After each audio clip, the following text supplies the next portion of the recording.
अस्सलामुअलैकुम वरहमतुल्लाहि वबरकातुहू।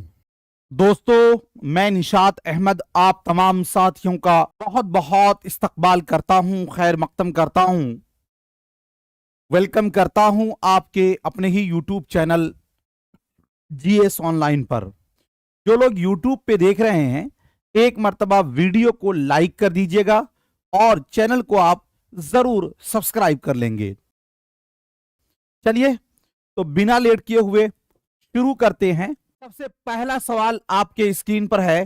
कहा जा रहा है कि मुअल्लिम में दर्ज झैल में किस बात का होना जरूरी है। मुअल्लिम का मतलब होता है शिक्षक।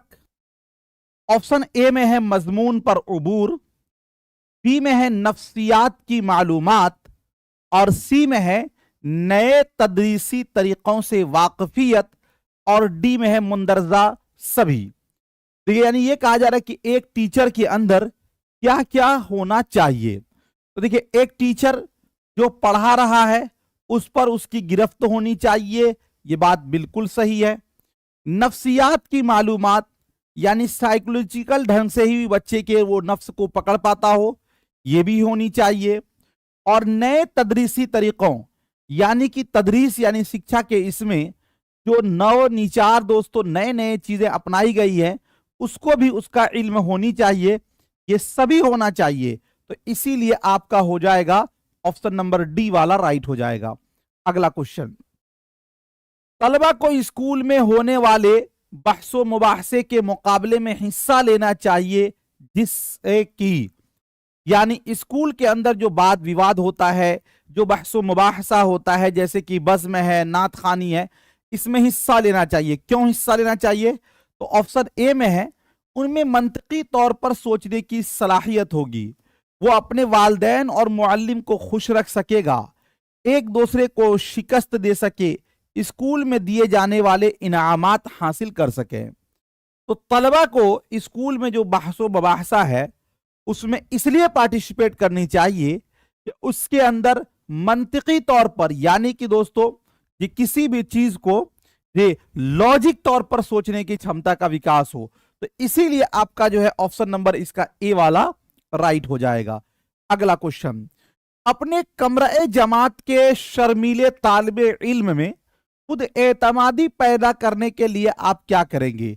ऑप्शन ए में है उनको बोलने के लिए मजबूर करेंगे, उनको ऐसे उन्वानात पर बोलने के मौका फराहम करेंगे जो वो जानते हैं, उनको बोलने पर गुस्सा का इजहार करेंगे और उनके लिए कोई खास कोशिश नहीं करेंगे। कहा यह जा रहा है कि अपने क्लासरूम में शर्मीले तालिब इल्म में कुछ तालिब इल्म है जो शर्मीला है और उसके अंदर खुद एतमादी पैदा करने के लिए यानी कॉन्फिडेंस को बढ़ाने के लिए आप क्या करेंगे? अगर ये करें कि हम मजबूर करेंगे तो भाई मजबूर करके आप किसी को नहीं सिखा सकते हैं, यह आपका गलत है। गुस्सा करके भी आप किसी चीज को नहीं सिखा सकते, गुस्सा भी निगेटिव वर्ड है। कोई खास कोशिश नहीं करेंगे, कोशिश तो करना ही है, ट्राई अगेन ये तो होना ही चाहिए, ये भी गलत हो जाएगा। उनको ऐसे उन्वानात पर बोलने के मौका फराहम करेंगे जो वो जानते हैं, यानी एक आप ऐसा टॉपिक दीजिए या सादा टॉपिक दीजिए जिस पर हर कोई बगैर तैयारी के बोल सके, तो उसमें वो नहीं शर्माएगा। तो ये दोस्तों आपका बिल्कुल ऑप्शन नंबर बी, जैसे किसी को भी इंट्रोडक्शन या अपना परिचय ये कोई भी दे सकता है, इसमें शर्माने की कोई बात नहीं है। तो ऑप्शन नंबर जो है बी वाला आपका राइट हो जाएगा। एक मुअल्लिम के लिए सबसे अहम चैलेंज क्या है? मुअल्लिम का मतलब हुआ शिक्षक, यानी एक टीचर के लिए सबसे अहम चैलेंज क्या है?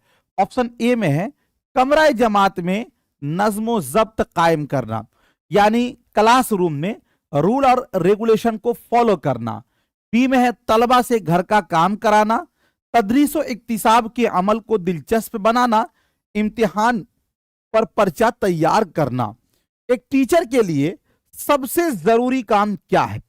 सबसे अहम चैलेंज काम क्या है? देखिए, अगर आप ये कहते हैं कि तलबा से घर का काम कराना, तो ये टीचर के लिए कोई जरूरी है। घर का काम तलबा से क्यों कराया जाएगा? कराया नहीं जाएगा। इम्तिहान पर पर्चा तैयार करना, और इम्तिहान ऐसे भी निगेटिव वर्ड है, ये आपका नहीं होगा। लेकिन कमरे जमात में नज्मो जब्त कायम करना यानी रूल और रेगुलेशन को फॉलो करवाना, या तदरीसो इक्तिसाब के अमल को दिलचस्प बनाना। यानी सीखने और सिखाने का जो अमल है इसको आप दिलचस्प बनाइए। देखिए, एक बच्चा किसी भी टीचर की बात को कब मानेगा? जब वो उनके पढ़ाने के तरीके से बहुत प्रभावित हो जाए, जब वो उनके पढ़ाने के अमल से बिल्कुल पागल दीवाना हो जाए। तो बस अगर ये दिलचस्प अमल हो जाएगा तो नज्म ज़ब्त तो इसके अंदर आ ही जाएगा, अपने आप कायम हो जाएगा। और अगर पढ़ाने का तरीका दिलचस्प ना हो, कितनों नज्म ज़ब्त कायम करना चाहेंगे, नहीं हो पाएगा। तो गोया कि कहीं ना कहीं ये वाला जो है ज्यादा बेहतर है। तो इसीलिए ऑप्शन नंबर सी वाला आपका क्या होगा? राइट हो जाएगा। ठीक है, अगला क्वेश्चन। कमरे जमात में तदरीस के दौरान आपसे कोई गलती हो जाती है तो दर्जे झैल में से आप क्या करेंगे? यानी एक टीचर से कहा जा रहा है कि आप पढ़ाने के दौरान कुछ गलती कर देते हैं, तो वैसी कंडीशन में आप क्या करेंगे? ऑप्शन ए है उस पर तवज्जो नहीं देंगे, अपनी गलती को कबूल करेंगे, उसे भूल जाएंगे, इनमें से कुछ नहीं करेंगे।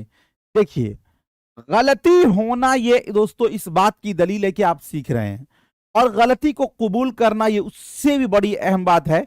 तो अगर गलती हो गई है उस पर हम तवज्जो नहीं देंगे तो वो सुधार नहीं होगा, और जब सुधार नहीं होगा तो सारे बच्चे गलत को ही सीख लेंगे। इसीलिए हम अपनी गलती को क्या करेंगे? कबूल करेंगे। तो इसीलिए क्या होगा आपका? ऑप्शन नंबर बी वाला जो है वो राइट हो जाएगा। अगला क्वेश्चन, अगला है आपकी स्क्रीन पर, एक मुअल्लिम के लिए सबसे अहम है तालिबे इल्म, मजमून, माहौल और समाज। मुअल्लिम का मतलब टीचर। एक टीचर के लिए दोस्तों सबसे अहम क्या है? हमने आपको बताया था कि जो तालीम हो रही है वो दोस्तों एक तिफले मरकूज तालीम होती है। तिफले मरकूज का तालीम का मतलब यह हुआ कि अभी जो शिक्षण प्रक्रिया है वो एक त्रिआयामी प्रक्रिया है, जिसके 3 चीज हैं जी। एक आपका हो गया मुअल्लिम, दूसरा हो गया मुतअल्लिम, ठीक है, और तीसरा आपका हो गया निसाब। बात समझ रहे? ये दोस्तों 3 चीजें होती हैं, यानी कि शिक्षक, शिक्षार्थी और उसका क्या कहते हैं? सलेबस। लेकिन इन सभी में जो केंद्र बिंदु में है वो है दोस्तों तालिबे इल्म। इसीलिए आप देखिएगा स्कूल का निसाब तालिबे इल्म के अनुसार, छुट्टी तालिबे इल्म के अनुसार, टाइम टेबल तालिबे इल्म के अनुसार। यानी एक मुअल्लिम के लिए सबसे अहम कौन है? तालिबे इल्म है। जब तालिबे इल्म रहेगा तभी ना माहौल, तभी ना समाज, तभी ना मजमून। तो इसीलिए आपका ऑप्शन नंबर ए वाला क्या हो जाएगा? राइट हो जाएगा। अगला क्वेश्चन, एक मुअल्लिम को बसरी व समई मुआविन अशिया का इस्तेमाल क्यों करना चाहिए? सबक को दिलचस्प बनाने के लिए, बच्चों का ध्यान मरकूज करने के लिए, सबक को मुअस्सिर बनाने के लिए, इनमें से सभी। यानी अब यहां पर देखिएगा 2 बातों को याद रखिएगा। एक तो कहा गया कि बसरी, बसरी दोस्तों, और दूसरा आपका कहा गया समई। बसरी का मतलब होता है दोस्तों देखना, बसरी का मतलब होता है देखना, और समई का मतलब होता है सुनने वाली अशिया। यानी देखिए, जैसे हम किस चीजों को देखकर, जैसे टीवी भी या अभी मोबाइल में भी आप देख भी रहे हो लेकिन उसमें सुन भी रहे हैं, तो बसरी वो समई मुआविन अशिया यानी जो टीएलएम होता है, टीचिंग लर्निंग मटेरियल दोस्तों, जिसको हम देखकर और सुनकर, जैसे टीवी में है, जैसे अभी आप मोबाइल में मुझे देख भी रहे हैं और सुन भी रहे हैं। तो ये कहा जा रहा है कि एक टीचर को जो है बसरी व समई मुआविन अशिया का इस्तेमाल क्यों करना चाहिए? तो जाहिर सी बात है कि बसरी व समई मुआविन से सबक दिलचस्प होगा। बिल्कुल सही बात है कि बच्चे इससे कनेक्ट होंगे, जुड़ेंगे, देखेंगे, समझेंगे।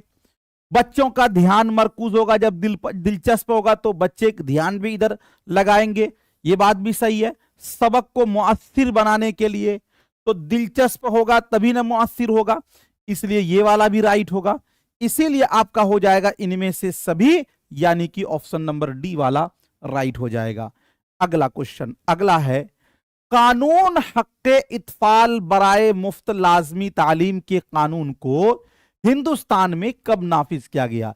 1 अप्रैल 2010 को, 1 दिसंबर 2015, 1 अक्टूबर 2015, 4 अक्टूबर 2011। ये कहा जा रहा है कि कानून हक़्क़े इत्फाल बराए मुफ्त लाजमी तालीम शिक्षा का अधिकार अधिनियम 2009, जिसे दोस्तों आप पढ़ते होंगे RTE एक्ट 2009। इसको ये कहा गया कि लागू कब किया गया। देखिए 2009 नाम इसलिए दिया गया कि 2009 में ये संसद से पास हुआ था। कोई भी विधेयक हो, जब वो संसद से, दोनों सदनों से, उच्च सदन और निम्न सदन यानी कि राज्यसभा और लोकसभा दोनों से पास हो जाता है, तो वो राष्ट्रपति के पास जाता है।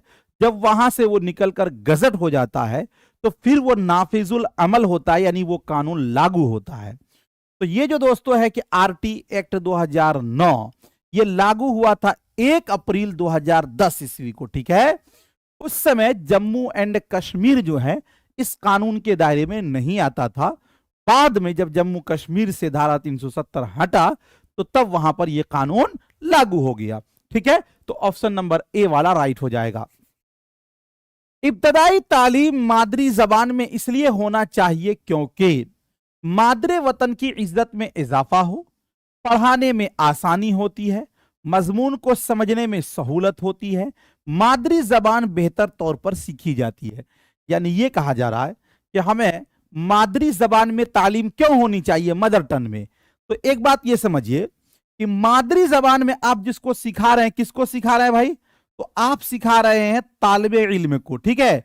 तो मादरी जबान में तालिबे इल्म को समझने में आसानी होती है और हर एक आदमी को अपनी मादरी जबान से क्या होता है, जज्बाती रिश्ता होता है।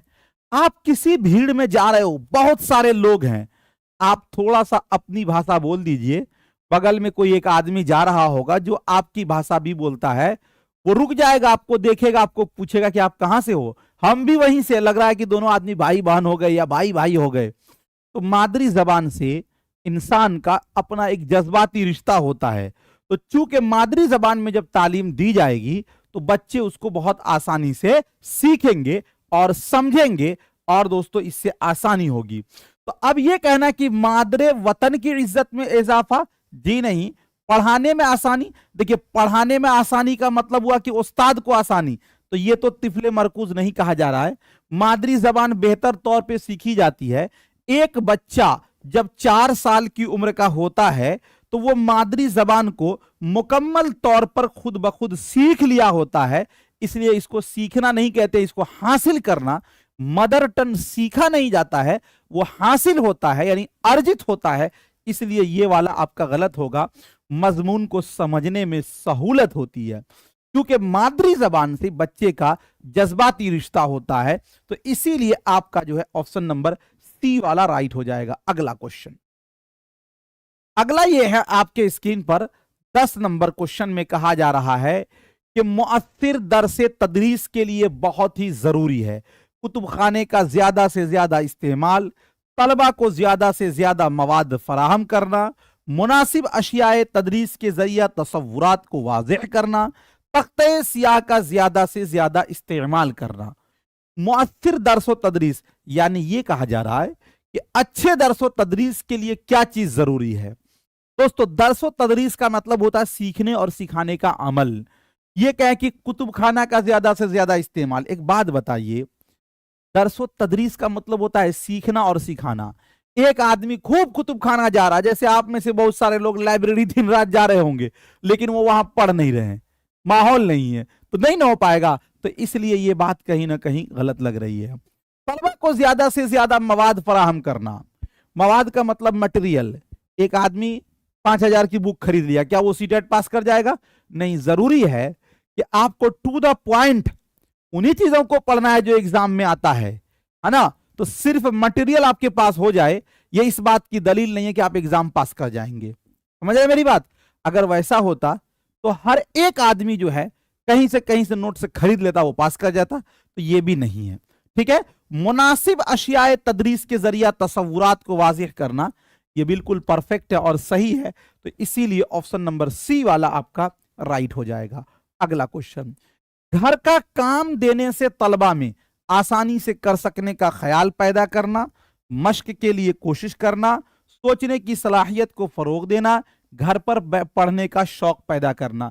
यानी ये कहा जा रहा है कि जो HW दिया जाता है यानी कि जो होमवर्क दिया जाता है वो देने से क्या होता है ये पूछा जा रहा है। तो पहला ये है कि आसानी से कर सकने का ख्याल पैदा करना, क्योंकि बच्चे जब स्कूल में या अपने दरसगाह में जब वो पढ़ते हैं तो अपने हमजोलियों के साथ उनको एक अलग माहौल होता है, कुछ चीजें वो पूछ कर भी सीख लेते हैं। लेकिन जब HW दिया जाता है तो उसको अकेले में बनाया जाता है, तो दोस्तों वहां पर क्या होता है कि उसकी सोचने की सलाहियत फरोग होती है। जैसे मान लीजिए कि अभी हम आपको क्वेश्चन आंसर डिस्कशन कराते हैं, लेकिन यही जब टेस्ट लगता है तो वहां तो कोई आपको बताने वाला होता नहीं है। वहां पर आप बहुत सारे क्वेश्चन को जाने अनजाने में गलत करते हैं, कुछ चीजों को आप कुछ और माना निकाल के कुछ और आंसर लगा देते हैं। तो दोस्तों सोचने की सलाहियत फरोग देना मकसूद होता है HW से। तो ऑप्शन नंबर जो है सी वाला आपका राइट हो जाएगा। कमरे जमात में दरसो तदरीस का मेयार जाहिर होता है तलबा के सवालात पूछने के मेयार पर। कमरा जमात में खामोशी बरकरार रखने पर, कमरा जमात में तलबा की शिरकत से और मुअल्लिम की पुरजोश तकरीर से। कहा यह जा रहा है कि कमरा जमात में दरसो तदरीस का मेयार जाहिर होता है कि किसी क्लास में पढ़ाई कैसी हो रही है, ये कैसे पता चलेगा। अगर हम ये कहते हैं कि भाई साहब मुअल्लिम एक बेहतरीन तकरीर कर रहा है, जबकि NCF 2005 ये कहता है कि हमें बच्चे खुद से सीखते हैं, इसलिए हमें जो है बच्चे की सिर्फ रहनुमाई करनी है। अगर मुअल्लिम बेहतरीन तकरीर करेगा, बच्चा खामोश रहेगा तो वो खुद से तो अमल नहीं करेगा। इसलिए ये दोस्तों किसी भी कमरे जमात की दरसो तदरीस का मेयार जाहिर नहीं करेगा। कमरे जमात में तलबा की शिरकत, शिरकत का मतलब कि कितने बच्चे इसमें शरीक है, पढ़ रहे हैं या नहीं है, ये कहीं तक आपका सही लग रहा है।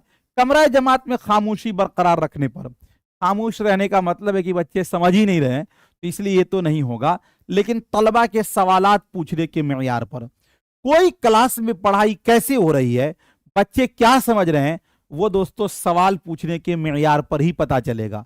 क्योंकि अगर बच्चे समझेंगे तो उसी टाइप के सवाल पूछेंगे, और अगर नहीं समझेंगे तो सेशन कुछ और होगा, सवाल कुछ और पूछा जाएगा। जैसे मान लीजिए यहीं पे उर्दू का सेशन हो रहा है, कोई मैथ का सवाल पूछ ले, कोई EVS का सवाल पूछ ले, तो इसका मतलब ये है कि दोस्तों ये जो है दरसो तदरीस का मेयार बेहतर नहीं है। तो कमरा जमात में दरसो तदरीस का मेयार किससे जाहिर होगा? तलबा के सवालात पूछने के मेयार पर। तो इसीलिए इसका क्या होगा, आपका ऑप्शन नंबर जो है ए वाला राइट हो जाएगा। ठीक है, अगला क्वेश्चन आपके स्क्रीन पर है, तालीम में तरीक़े तदरीस कैसा होना चाहिए? तालीम में तरीक़े तदरीस कैसा होना चाहिए? किताबी मरकूज, तिफले मरकूज, समाज मरकूज और हयात मरकूज। यानी जब हम बच्चे को पढ़ा रहे हैं तो हमारे जो पढ़ाने का अमल है वो कैसा होना चाहिए। पहला ये कह रहा है कि किताबी मरकूज, यानी हम किताबी भाषा ही बोलें, उससे बाहर ना बोलें। तो किताबी भाषा में बच्चे को समझ में कम आएगा, इसलिए इसको मना किया गया है। समाज मरकूज यानी समाज से रिलेटेड जी, लेकिन दोस्तों जो तालीम होनी चाहिए दरसो तदरीस वो तिफले मरकूज होनी चाहिए, यानी कि बाल केंद्रित। बाल केंद्रित का मतलब यह हुआ कि बच्चे की उम्र, उसके जहन को ख्याल में रखते हुए, मद्देनजर रखते हुए दोस्तों हम क्या करें, पढ़ाएं। तो इसीलिए आपका ऑप्शन नंबर डी वाला क्या हो जाएगा, राइट हो जाएगा। तदरीस की कामयाबी का इन्हिसार किस पर होता है? इन्हिसार एक लफ्ज आया है, इसका माना आप समझ लीजिए। इन्हिसार का मतलब है कि ये हमारी तदरीस जो है बेहतर है, ये किस बात पर टिका हुआ है। तो तदरीस की कामयाबी का इन्हिसार किस पर होता है? बच्चों की तैयारी पर, मुअल्लिम की तैयारी पर, इंतजामिया की तैयारी पर और सदर मुदर्रिस की तैयारी पर।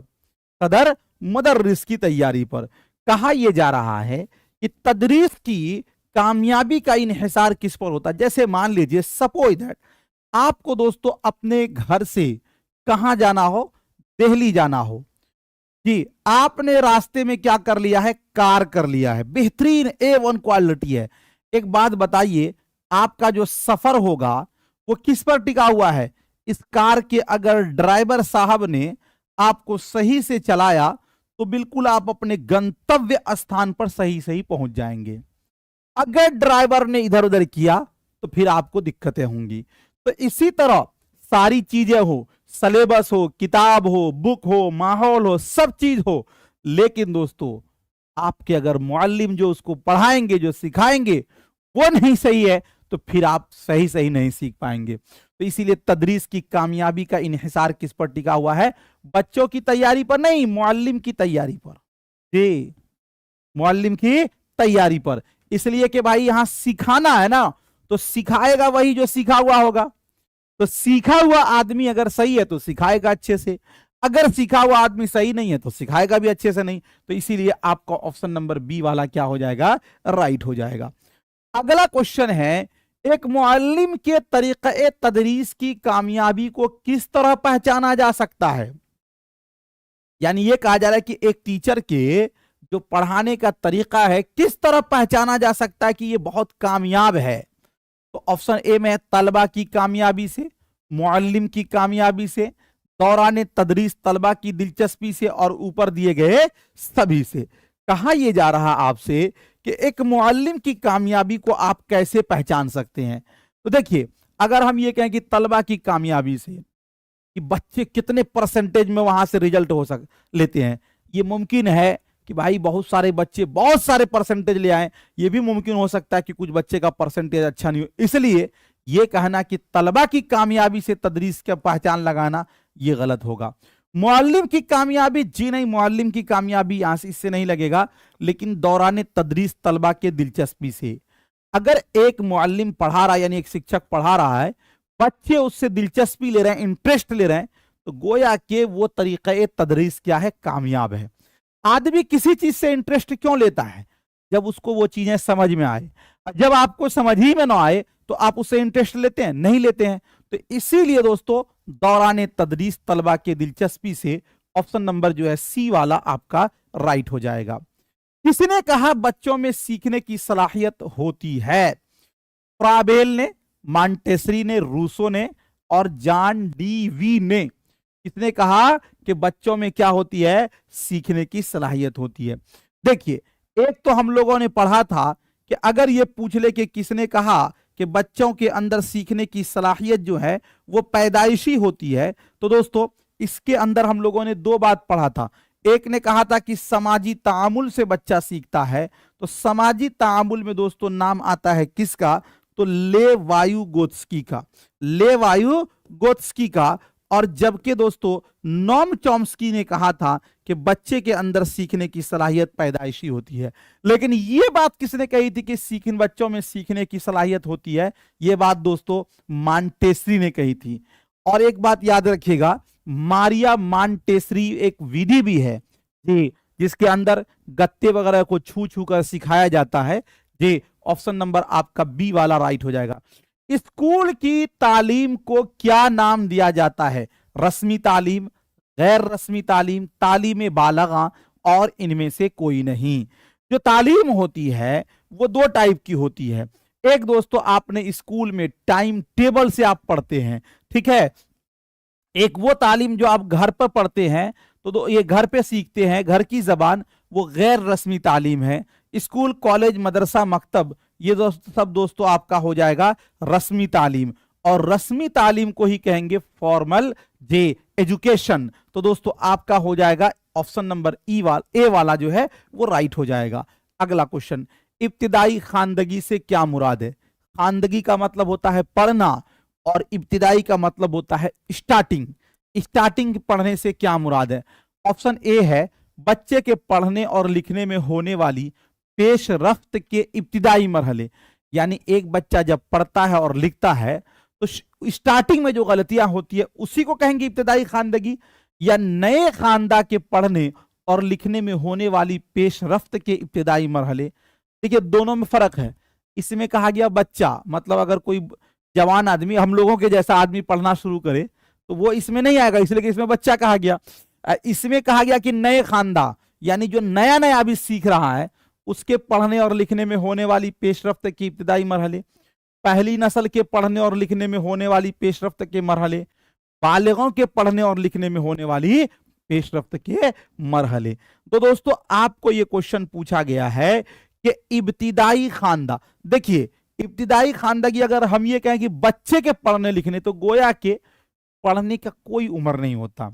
जैसे अभी हम लोग सीख रहे हैं, है ना, और कुछ लोग हम लोग उससे भी आगे होंगे, वो सीखेंगे।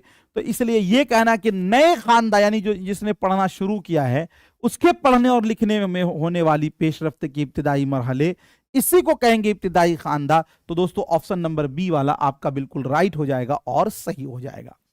अगला क्वेश्चन है, बातचीत के दौरान कौन कौन से दो अमल साथ साथ चलते हैं? सुनना और देखना, पढ़ना और सुनना, सुनना और बोलना, सुनना और हंसना। बातचीत के दौरान कौन कौन से दो अमल साथ चलते हैं? तो देखिए, जब मान लीजिए कोई ए व्यक्ति है, बी से जब ये बात करेगा तो ये बोलेगा, तो दोस्तों यहां पर होगा बोलना, तो ये क्या करेंगे? सुनेंगे। और जब ये बोलेंगे तो ये क्या करेंगे? सुनेंगे। तो जब यहां पर बोलना होगा तो यहां पर क्या होगा? सुनना होगा। तो गोया के बातचीत में दो अमल जो साथ साथ चलता है वो है बोलना और सुनना। इसी को कह सकते हैं कि सुनना और बोलना, सुनना और बोलना, चूंकि आदमी जब सुनेगा तभी उसको बोलेगा। अगला क्वेश्चन है 20 नंबर में, उस्ताद को चौथी जमात के तलबा को शजरकारी का मौजू पढ़ाना है, इसके पढ़ाने का सबसे बेहतरीन तरीका क्या है? तलबा से इस मौजू पर अपने तजर्बात की रोशनी में बात करने के लिए कहे, तलबा को शजरकारी की मुहिम पर एक पैराग्राफ लिखने का होमवर्क दे, तलबा से इस मौजू पर मवाद जमा करने के लिए कहे, मुख्तलिफ तस्वीरों वाले फ्लश कार्ड इस्तेमाल करे। देखिए, ये कहा जा रहा है कि उस्ताद चौथी जमात के तलबा को शजरकारी, शजरकारी का मतलब हुआ कि पेड़ लगाने के फायदे। जैसे होता है कि कभी कभी हम लोग चले कि भाई हम लोग जो है एक पेड़ जो अपनी माँ के नाम से लगाएंगे, हम लोग एक पेड़ जो अपने नाम लगाएंगे, है ना, कोई ऐसा मुहिम चलाना है। तो ये मौजू अगर हमको पढ़ाना है तो इसको पढ़ाने का सबसे बेहतरीन तरीका क्या है? कहा यह गया कि आप किसी भी टॉपिक को पढ़ाएं, उसको बच्चे से जोड़ दें, उसके घरेलू माहौल को दोस्तों स्कूल के माहौल से जोड़ दें। अगर ये कहते हैं कि तलबा से इस मौजू पर अपने तजर्बात की रोशनी में बात करने के लिए, भाई तुम अपने तौर पे बताइए कि पेड़ लगाने का क्या फायदा है, तो वो अपने कुछ ना कुछ अनुभव बच्चा बताएगा, कुछ ना कुछ अनुभव बताएगा। तो यही आपका सबसे बेस्ट ऑप्शन है, इसीलिए ऑप्शन नंबर ए वाला राइट हो जाएगा। अगला क्वेश्चन आपके स्क्रीन पर है, कहा यह जा रहा है कि अगर कोई लड़की जे हिंदी जबान की तालिबा है, क्या चीज की जबान की तालिबा है? हिंदी जबान की तालिबा है, और वो आपके जबान सीखने आती है, यानी आप जो जबान मतलब आपकी जबान उर्दू जबान, ठीक है, और आपकी जबान सीखते वक्त गलती करती है, तो आप मुअल्लिम की हैसियत से कौन सा तरीका सही मानते हैं?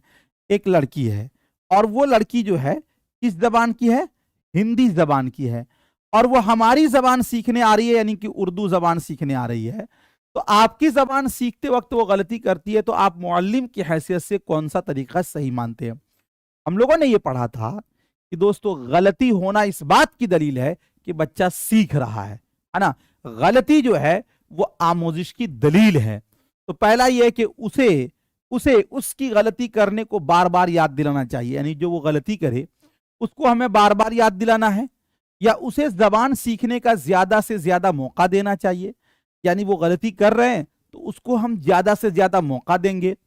उसे नई जबान सीखने के लिए कम से कम आधा घंटा मशक करने का मशवरा, नई जबान सीखने के दौरान उसकी मादरी जबान के इस्तेमाल का छूट नहीं देना चाहिए। देखिए, अगर आप मादरी जबान का छूट नहीं देंगे तो फिर बच्चा जल्दी नहीं सीख पाएगा, इसलिए ये वाला तो गलत होगा। लेकिन यह है कि ज्यादा से ज्यादा मौका देंगे वो जल्द सीख लेगा, इसलिए सबसे बेस्ट है ऑप्शन नंबर आपका जो है बी वाला राइट हो जाएगा। हिंदुस्तानी बच्चों को सीखने की जरूरत है मादरी जबान और इलाकाई जबान, मादरी जबान और अंग्रेजी जबान, और कोई तीन जबान। देखिए, यहां पे ये कहा गया दोस्तों कि यहां पर जो सीखने का ये है उसे कहा जाता है से लिसानी फॉर्मूला। क्या कहा जाता है उसे? से लिसानी फॉर्मूला कहा जाता है। से लिसानी फॉर्मूला का मतलब यह है कि हमें जो है कोई तीन जबान सीखना है।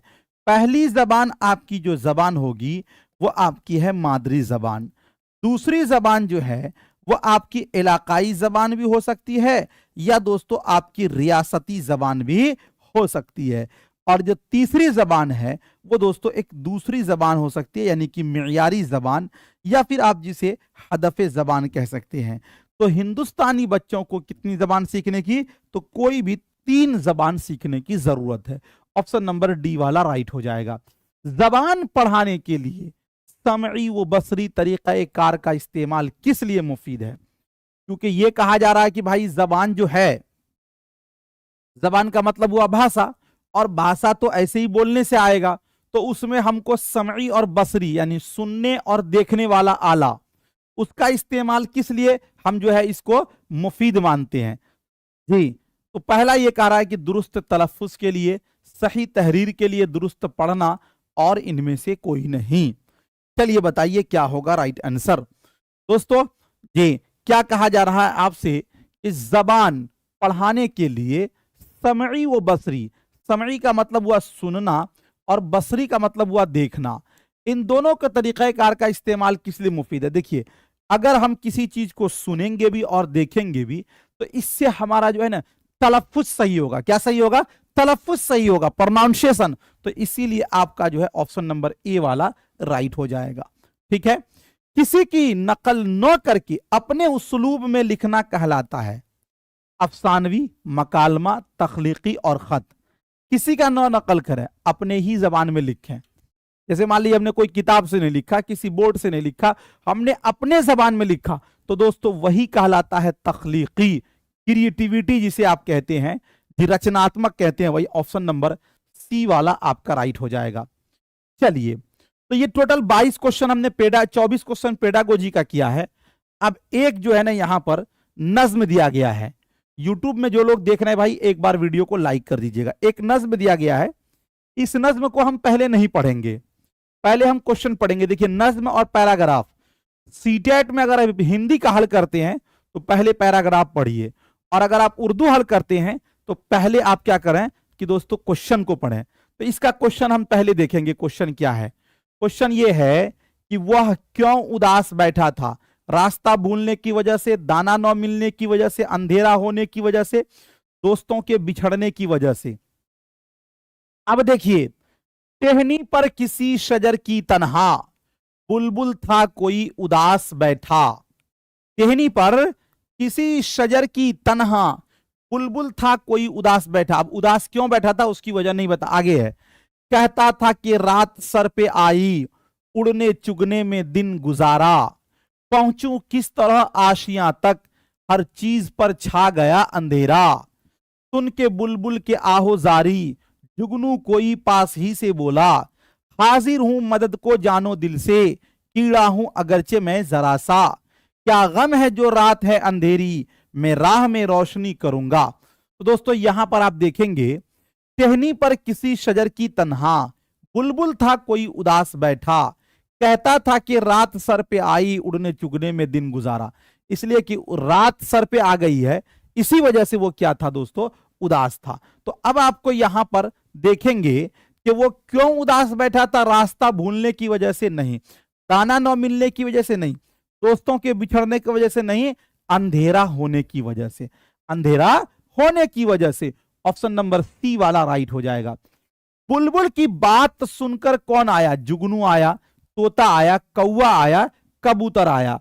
तो आप इस पैराग्राफ में अभी आपने देखा कि जुगनू की बात सुनकर कौन आया। यहां पे देखिएगा, कहता था कि रात सर पे आई, उड़ने चुगने में दिन गुजारा। पहुंचू किस तरह आशियां तक, हर चीज पे छा गया अंधेरा। सुन के बुलबुल की आहो जारी, जुगनू कोई पास ही से बोला। कौन बोला? जुगनू बोला जी। अब तो जुगनू दिखाई भी नहीं देता है। पहले बचपन में हम लोग मदरसे से आते थे तो जुगनू के पीछे दौड़ते दौड़ते कोई अपना हाथ, कोई पैर, कहीं कहीं पे घिस्सा भी लगता था, अब दिखाई नहीं देता है। तो दोस्तों बुलबुल की बात सुनकर कौन आया? तो जुगनू आया। कौन आया? जुगनू आया, है ना। ऑप्शन नंबर ए वाला आपका राइट हो जाएगा। अगला क्वेश्चन, जुगनू ने बुलबुल की क्या मदद की? पेड़ पर रात बसर करने को कहा, उसको रास्ता बताया, अपनी रोशनी से रास्ते को रोशन किया और उसको ढारस बंधाई। जुगनू ने क्या किया कि बुलबुल की क्या मदद की? तो दोस्तों आप यहां पे देखेंगे तो पैराग्राफ में कहा गया है, बिल्कुल इत्मीनान से देखिए, घबराने की जरूरत नहीं है। सुन के बुलबुल की आहो जारी, जुगनू कोई पास ही से बोला। हाजिर हूं मदद को जानो दिल से, कीड़ा हूं अगरचे मैं जरा सा। क्या गम है जो रात है अंधेरी, मैं राह में रोशनी करूंगा। तो उसने क्या किया? रास्ते में रोशनी किया। राह माने रास्ता। तो दोस्तों यही आपसे पूछा गया है कि जुगनू ने बुलबुल की क्या मदद की? तो दोस्तों अपनी रोशनी से रास्ते को रोशन किया। ऑप्शन नंबर सी वाला क्या हो जाएगा? राइट हो जाएगा। अगला क्वेश्चन, अंधेरे का मुतजाद क्या है? उजाला, रोशनी, सफेदी और सिपाही। दोस्तों अंधेरे का मुतजाद यानी कि अपोजिट वर्ड पूछा गया है, तो अंधेरे का उल्टा क्या होता है? उजाला होता है ना? ऑप्शन नंबर ए वाला राइट हो जाएगा। अगला क्वेश्चन आपके स्क्रीन पर है, कीड़ा हूं मैं अगरचे जरा सा, ये किसने कहा? तोते ने, जुगनू ने, कबूतर ने, चिड़िया ने? तो ये बात कही थी जुगनू ने। ऑप्शन नंबर बी वाला राइट हो जाएगा। बुलबुल कहां बैठा था? दरख्त के ऊपर, दरख्त की शाख पर, दरख्त के नीचे और दरख्त की टहनी पर। तो दोस्तों बुलबुल कहां बैठा था? आप देखेंगे पैराग्राफ में तो आपको मिल जाएगा कि बुलबुल कहां बैठा था। देखिए यहां पे कहां बैठा था, टहनी पे किसी शजर की तन्हा बुलबुल था कोई उदास बैठा। तो कहां बैठा था? टहनी पे था। कहां पे था? टहनी पे। तो आपको यही क्वेश्चन यहां पे पूछा गया है कि जुगनू बुलबुल कहां बैठा था? बुलबुल कहां बैठा था? तो दोस्तों दरख्त के ऊपर? जी नहीं। दरख्त की शाख पर? नहीं। दरख्त के नीचे? नहीं। दरख्त की टहनी पर। हालांकि शाख और टहनी, यहां पे टहनी लफ्ज है तो इसीलिए आपका हो जाएगा ऑप्शन नंबर डी वाला राइट हो जाएगा। तो दोस्तों आज के लिए इतना ही। आज हमने आपको टोटल 30 सवाल कराए, जिसमें से एक जो है नज्म भी कराया। आई होप कि आज का ये सेशन आपको ऐसा ठीक लगा होगा। बाकी बताइए कि आज का ये सेशन आपको कैसा लगा। अगर सेशन अच्छा लगा तो एक बार वीडियो को लाइक करिए, चैनल को सब्सक्राइब कर लीजिए जो लोग यूट्यूब से देख रहे हैं। और दूसरी बात यह है कि अगर आप इस बार बार बार मेहनत कर रहे हैं, सीटेट आपसे नहीं निकल रहा है, या आप नए हैं, तो दोस्तों आप जीएस ऑनलाइन एप्लीकेशन डाउनलोड करके सीटेट का बैच आप जरूर ले लीजिए, ताकि आपकी अच्छी तैयारी हो। और आपको इसके अंदर पीडीएफ नोट्स, उसके बाद आपको ऑनलाइन टेस्ट, प्रैक्टिस सेट, और साथ में दोस्तों लास्ट में आपको एक मास्टर नोट्स भी दिया जाएगा, जिससे आपकी तैयारी और भी अच्छी हो जाएगी। कोई दिक्कत हो तो इन नंबरों पे आप राब्ता कर सकते हैं और ये लोग आपकी हेल्प करेंगे।